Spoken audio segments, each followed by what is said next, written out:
Pakistan cricket board ने PSL franchisors का अहम हंगामी इजलास कल तलब कर लिया, जिसमें लाहौर और रावलपिंडी के PSL मैचेस कराची मुंतकिल करने पर बात होगी। जराये ने बताया है कि PCB फ्रेंचाइजर से मुशावरत के बाद लाहौर और रावलपिंडी के मैचेस कराची मुंतकिल करेगा। पंजाब हुकूमत ने मैचेस कराने के लिए 50 करोड़ रुपए तलब किए हैं।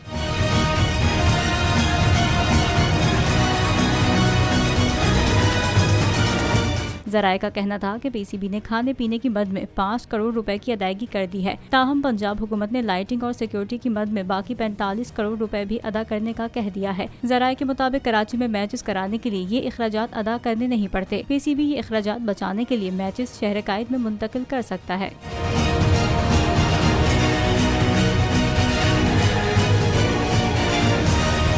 जिंदगी एक मैदान है और PSL 8 में हर टीम को छूना आसमान है। 6 टीमों के बीच धुआंधार लड़ाई। ये शोर न लड़ाई का है न डर का, ये शोर है जीत का, ये शोर है जुनून का। खेल का जुनून रोजाना रात 11 बजे सिर्फ बोल न्यूज पर।